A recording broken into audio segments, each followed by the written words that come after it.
జాతీయ విద్యా విధానంపై ప్రధాని మోడీ వీడియో కాన్ఫరెన్స్ ద్వారా మాట్లాడుతున్నారు. లైవ్ లో చూద్దాం. के बारे में विस्तृत जानकारी मिलेगी. जितनी जानकारी और ज्यादा जानकारी ज्यादा स्पष्ट होगी, फिर उतना ही आसान इस राष्ट्रीय शिक्षा नीति का इम्प्लीमेंटेशन भी होगा. साथियों, 3-4 साल के व्यापक विचार विमर्श के बाद लाखों सुझावों पर लंबे मंथन के बाद राष्ट्रीय शिक्षा नीति को स्वीकृत किया गया है. आज देश भर में इसकी व्यापक चर्चा हो रही है. अलग अलग क्षेत्र के लोग, अलग अलग विचारधाराओं के लोग अपने व्यूज दे रहे हैं, राष्ट्रीय शिक्षा नीति को रिव्यू कर रहे हैं. ये एक हेल्दी डिबेट है.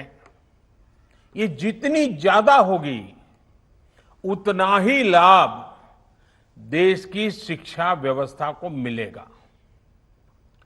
ये भी खुशी की बात है कि राष्ट्रीय शिक्षा नीति आने के बाद देश के किसी भी क्षेत्र से, किसी भी वर्ग से ये बात नहीं उठी कि इसमें किसी तरह का बायस है या किसी एक तरफा कोई झुकाव है. ये एक इंडिकेटर भी है कि लोग बरसों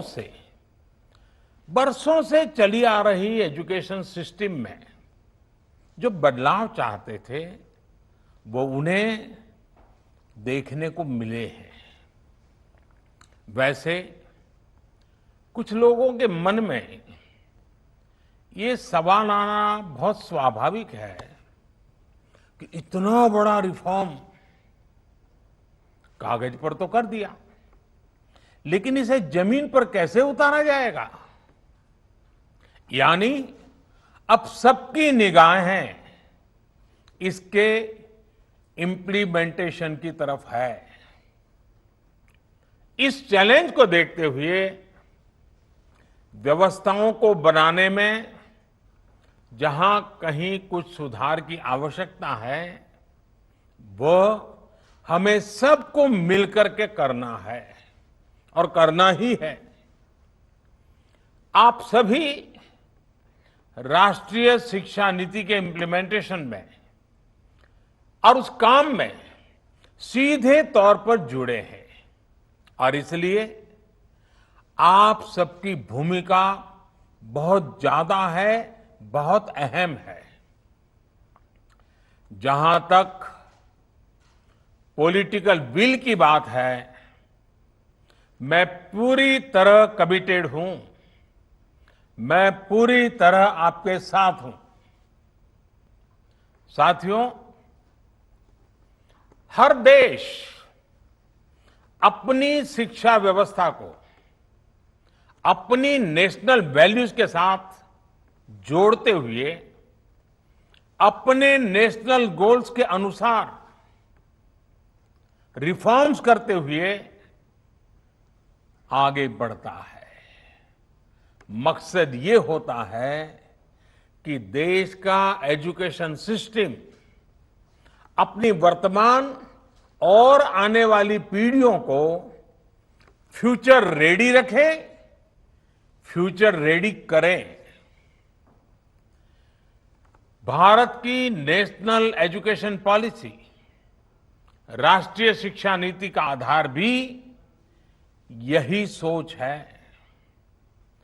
राष्ट्रीय शिक्षा नीति 21वीं सदी के भारत की नए भारत की फाउंडेशन तैयार करने वाली है. 21वीं सदी के भारत को हमारे युवाओं को जिस तरह की एजुकेशन की जरूरत है, जैसी स्किल्स चाहिए, राष्ट्रीय शिक्षा नीति पर इन बातों पर विशेष फोकस है। भारत को ताकतवर बनाने के लिए,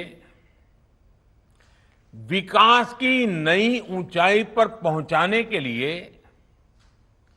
भारत के नागरिकों को और सशक्त करने के लिए उन्हें ज्यादा से ज्यादा अवसरों के उपयुक्त बनाने के लिए इस एजुकेशन पॉलिसी में खास जोर दिया गया है। जब भारत का स्टूडेंट, चाहे वो नर्सरी में हो या फिर कॉलेज में साइंटिफिक तरीके से पढ़ेगा,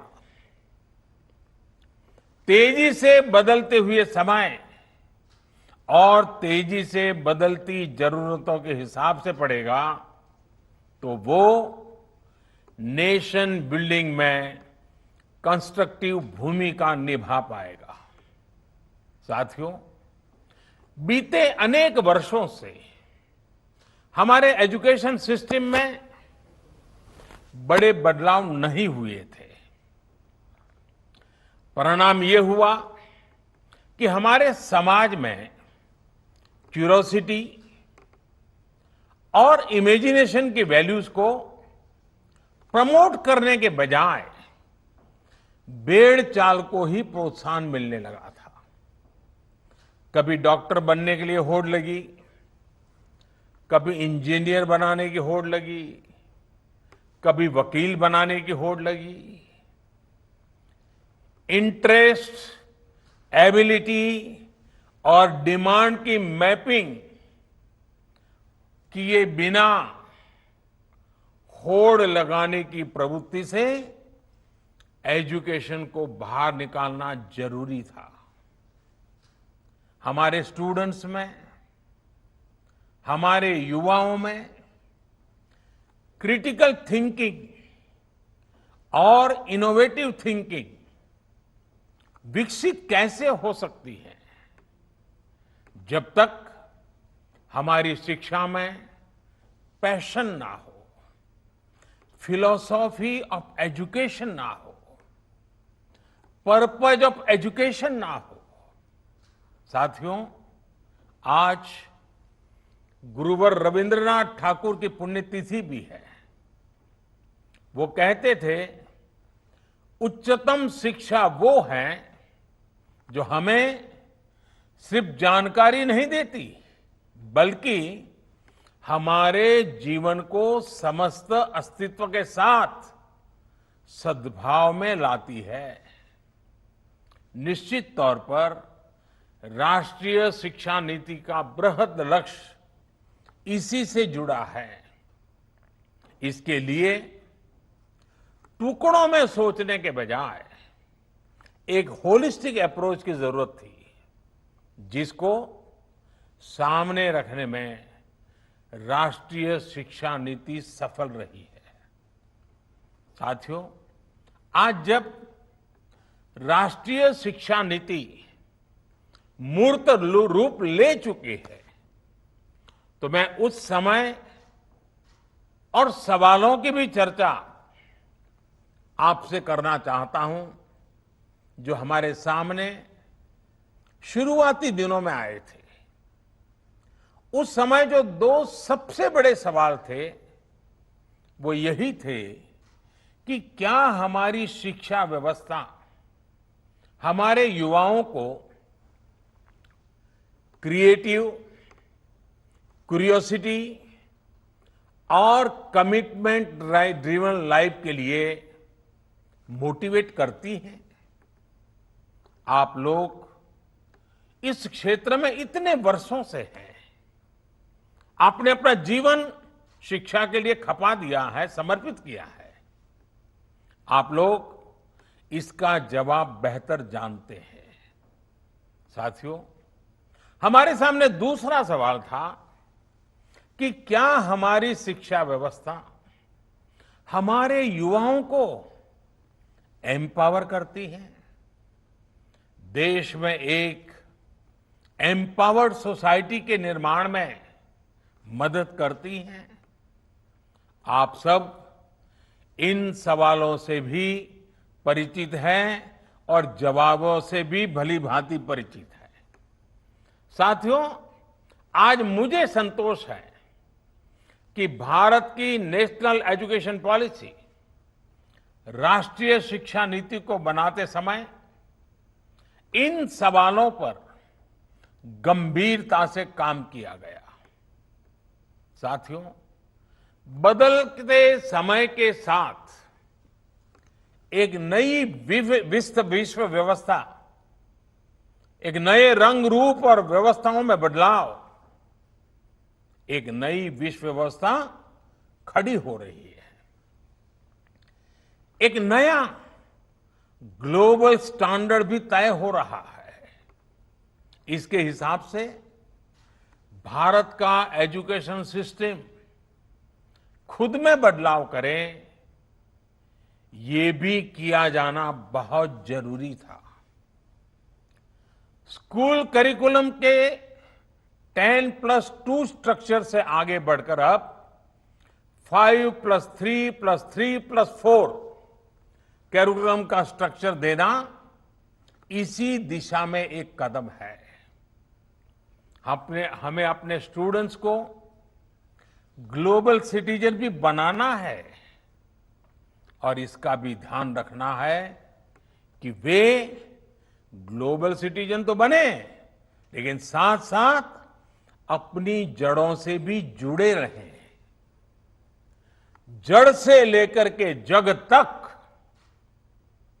मनुष्य से मानवता तक, अतीत से आधुनिकता तक सभी बिंदुओं का समावेश करते हुए इस राष्ट्रीय शिक्षा नीति का स्वरूप तय किया गया है।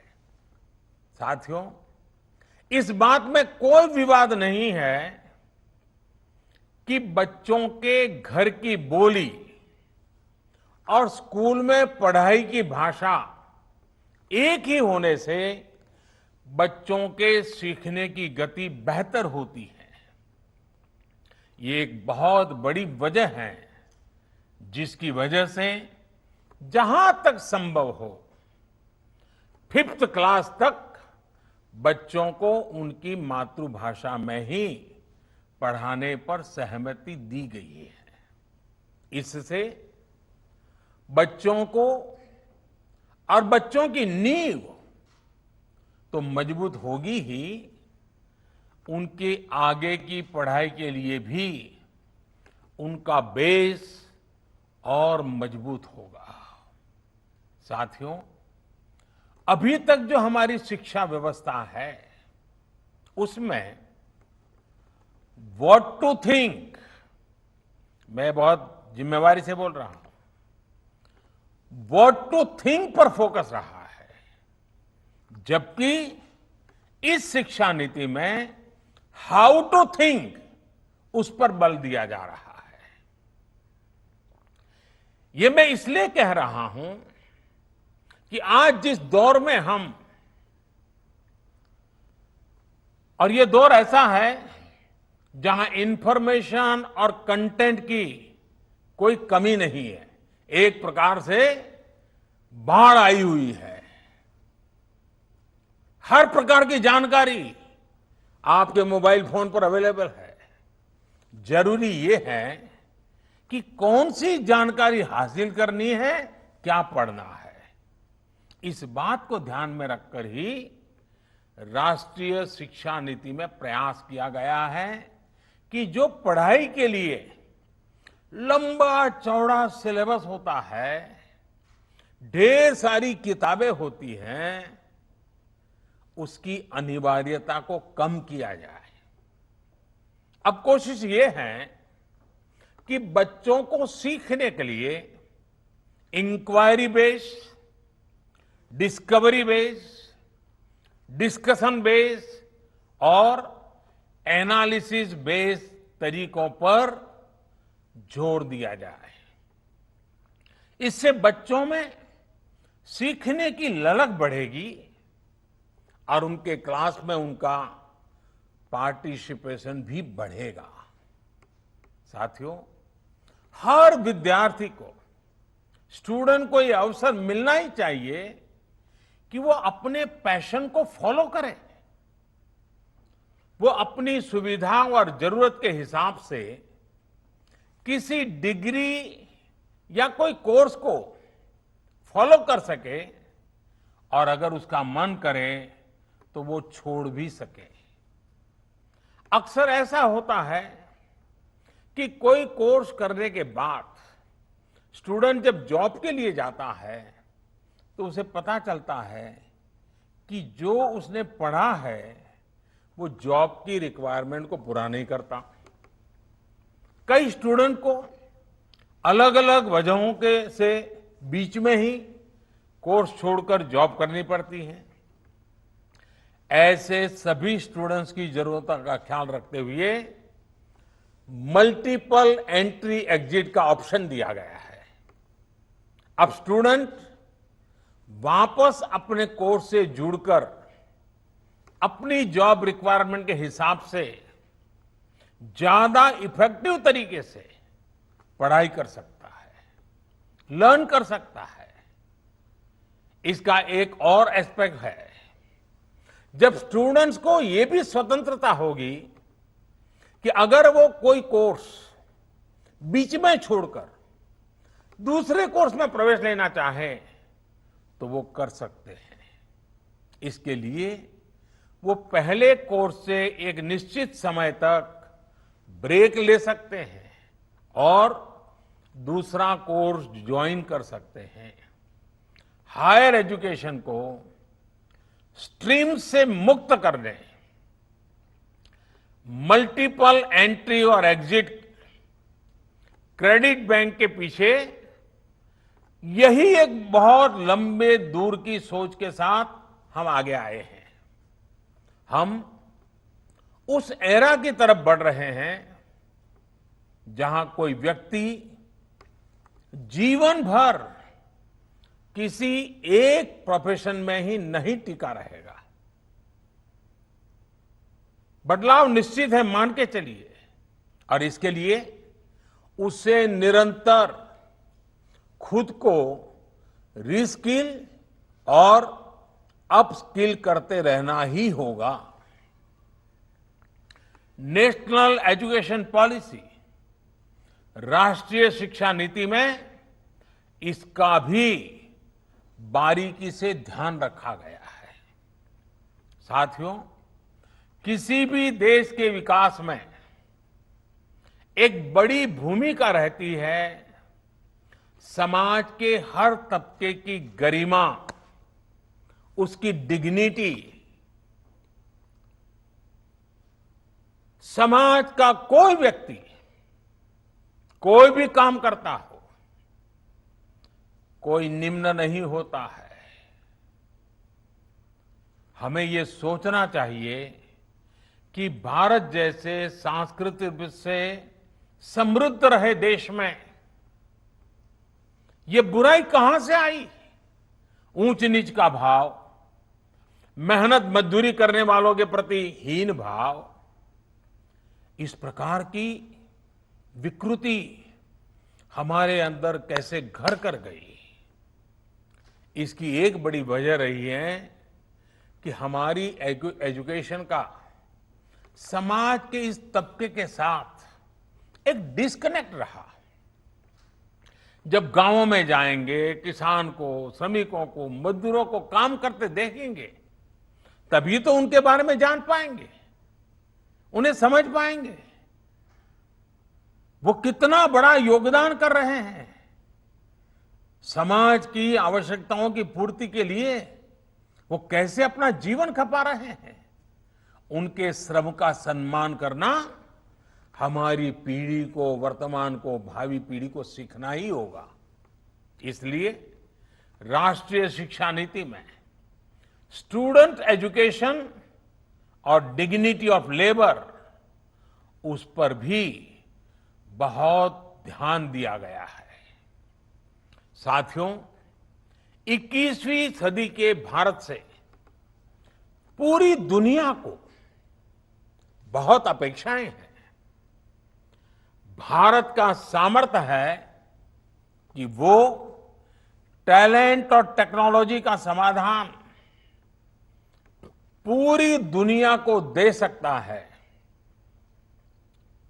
हमारी इस जिम्मेदारी को भी हमारी एजुकेशन पॉलिसी एड्रेस करती है। राष्ट्रीय शिक्षा नीति में जो भी समाधान सुझाए गए हैं उससे फ्यूचरिस्टिक टेक्नोलॉजी के प्रति एक माइंडसेट विकसित करने की भावना भी है। अब टेक्नोलॉजी ने हमें बहुत तेजी से, बहुत अच्छी तरह से, बहुत कम खर्च में समाज के आखिरी छोर पर खड़े स्टूडेंट तक पहुंचने का माध्यम दिया है। हमें इसका ज्यादा से ज्यादा उपयोग करना है। इस एजुकेशन पॉलिसी के माध्यम से टेक्नोलॉजी आधारित बेहतर कंटेंट और कोर्स के डेवलपमेंट में बहुत मदद मिलेगी। बेसिक कंप्यूटिंग पर बल हो, कोडिंग पर फोकस हो या फिर रिसर्च पर ज्यादा जोर, ये सिर्फ एजुकेशन सिस्टम ही नहीं बल्कि पूरे समाज की अप्रोच को बदलने का माध्यम बन सकता है। वर्चुअल लैब जैसे कंसेप्ट ऐसे लाखों साथियों तक बेहतर शिक्षा के सपने को ले जाने वाला है जो पहले से ही सब्जेक्ट्स पढ़ ही नहीं पाते थे, जिसमें लैब एक्सपेरिमेंट जरूरी हो। नेशनल एजुकेशन पॉलिसी, राष्ट्रीय शिक्षा नीति हमारे देश में रिसर्च और एजुकेशन के गैप को खत्म करने में भी अहम भूमिका निभाने वाली है। साथियों, जब इंस्टीट्यूशंस और इंफ्रास्ट्रक्चर में ये रिफॉर्म्स रिफ्लेक्ट होंगे तभी राष्ट्रीय शिक्षा नीति को अधिक प्रभावी और त्वरित गति से इंप्लीमेंट किया जा सकेगा।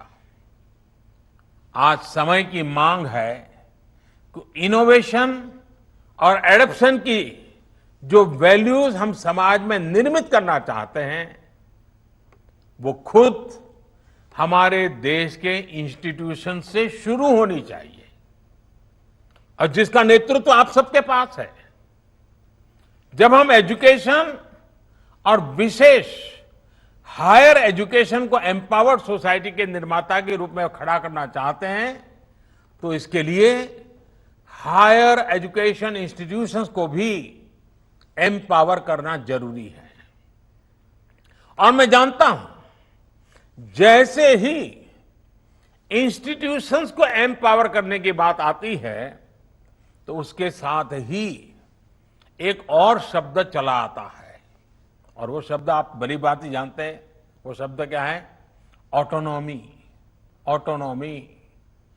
आप भी जानते हैं कि ऑटोनॉमी को लेकर हमारे यहां दो तरह के मत पूरे देश में प्रबल है कि सब कुछ सरकारी नियंत्रण से पूरी सख्ती से चलना चाहिए, तो दूसरा कहता है कि सभी संस्थानों को बाय डिफॉल्ट ऑटोनॉमी मिलनी चाहिए। पहली अप्रोच में नॉन गवर्नमेंट संस्थानों के प्रति मिसट्रस्ट दिखता है, तो दूसरी अप्रोच में ऑटोनॉमी को एंटाइटलमेंट के रूप में भी ट्रीट किया जाता है। गुड क्वालिटी एजुकेशन का रास्ता इन दोनों के बीच में से ही निकलता है, दोनों मतों के मध्य से ही निकलता है। जो संस्थान क्वालिटी एजुकेशन के लिए ज्यादा काम करे उसको ज्यादा फ्रीडम से रिवॉर्ड किया जाना चाहिए। इससे क्वालिटी को एनकरेजमेंट मिलेगा और सबको ग्रो करने के लिए इंसेंटिव भी मिलेगा। नेशनल एजुकेशन पॉलिसी राष्ट्रीय शिक्षा नीति आने से पहले हाल के वर्षों में आपने भी देखा है कि कैसे हमारी सरकार ने अनेकों इंस्टीट्यूशंस को ऑटोनॉमी देने की पहल की है। मुझे उम्मीद है राष्ट्रीय शिक्षा नीति का जैसे जैसे विस्तार होगा, शिक्षा संस्थानों को ऑटोनॉमी की प्रक्रिया भी और तेज होगी। साथियों, देश के पूर्व राष्ट्रपति महान वैज्ञानिक डॉक्टर एपीजे अब्दुल कलाम कहा करते थे, the purpose of education is to make good human beings with skill and expertise. Enlightened human beings can be created by teachers. वाकई शिक्षा व्यवस्था में बदलाव देश को अच्छे स्टूडेंट्स, अच्छे प्रोफेशनल्स और उत्तम नागरिक देने का बहुत बड़ा माध्यम आप सभी हैं, आप सभी टीचर्स ही हैं, प्रोफेसर्स ही हैं। शिक्षा जगत से जुड़े आप ही लोग इस काम को करते हैं और कर सकते हैं। इसलिए नेशनल एजुकेशन पॉलिसी, राष्ट्रीय शिक्षा नीति में डिग्निटी ऑफ टीचर्स का भी ध्यान रखा गया है। एक प्रयास ये भी है कि भारत का जो टैलेंट है वो भारत में ही रहकर आने वाली पीढ़ियों का विकास करे। राष्ट्रीय शिक्षा नीति में टीचर ट्रेनिंग पर बहुत जोर है। वो अपनी स्किल्स लगातार अपडेट करते रहें, इस पर बहुत जोर है। I believe when a teacher learns, a nation leads. साथियों, नेशनल एजुकेशन पॉलिसी, राष्ट्रीय शिक्षा नीति को अमल में लाने के लिए हम सभी को एक साथ संकल्पबद्ध होकर काम करना है। यहां से universities, colleges, school education boards, अलग अलग स्टेट्स, अलग अलग स्टेक होल्डर्स के साथ संवाद और समन्वय का नया दौर शुरू होने वाला है। आप सभी साथी, क्योंकि हायर एजुकेशन के सबसे शीर्ष संस्थानों के शीर्ष में है, तो आपकी जिम्मेदारी ज्यादा है। मेरा आग्रह है कि राष्ट्रीय शिक्षा नीति पर लगातार वेबिनार करते रहिए, डिस्कशंस करते रहिए, नीति के लिए रणनीति बनाइए, रणनीति को लागू करने के लिए रोड मैप बनाइए, रोड मैप के साथ टाइमलाइन जोड़िए, उसको इंप्लीमेंट करने के लिए रिसोर्सेज, ह्यूमन रिसोर्सेज, इस सबको जोड़ने की योजना बनाइए। और ये सारा चीज ये नई नीति के प्रकाश में आप ही को करना है। राष्ट्रीय शिक्षा नीति सिर्फ एक सर्कुलर नहीं है। राष्ट्रीय शिक्षा नीति सिर्फ सर्कुलर जारी करके, नोटिफाई करके इंप्लीमेंट नहीं हो सकती है। इसके लिए मन बनाना होगा। आप सभी को दृढ़ इच्छा शक्ति दिखानी होगी। भारत के वर्तमान और भविष्य को बनाने के लिए, आपके लिए, हम सब के लिए ये एक महायज्ञ है। 21वीं सदी में मिला हुआ एक बहुत बड़ा हमें अवसर है। हमारे इन प्रयासों से पूरी शताब्दी को एक दिशा मिलने वाली है। और इसमें इस गौरवपूर्ण अध्याय में जुड़ने के लिए मैं आपको निमंत्रित देता हूं। इसमें आपका योगदान बहुत आवश्यक है। इस कॉन्क्लेव को देख रहे, सुन रहे प्रत्येक का योगदान आवश्यक है। मुझे विश्वास है इस कॉन्क्लेव में राष्ट्रीय शिक्षा नीति के इफेक्टिव इंप्लीमेंटेशन को लेकर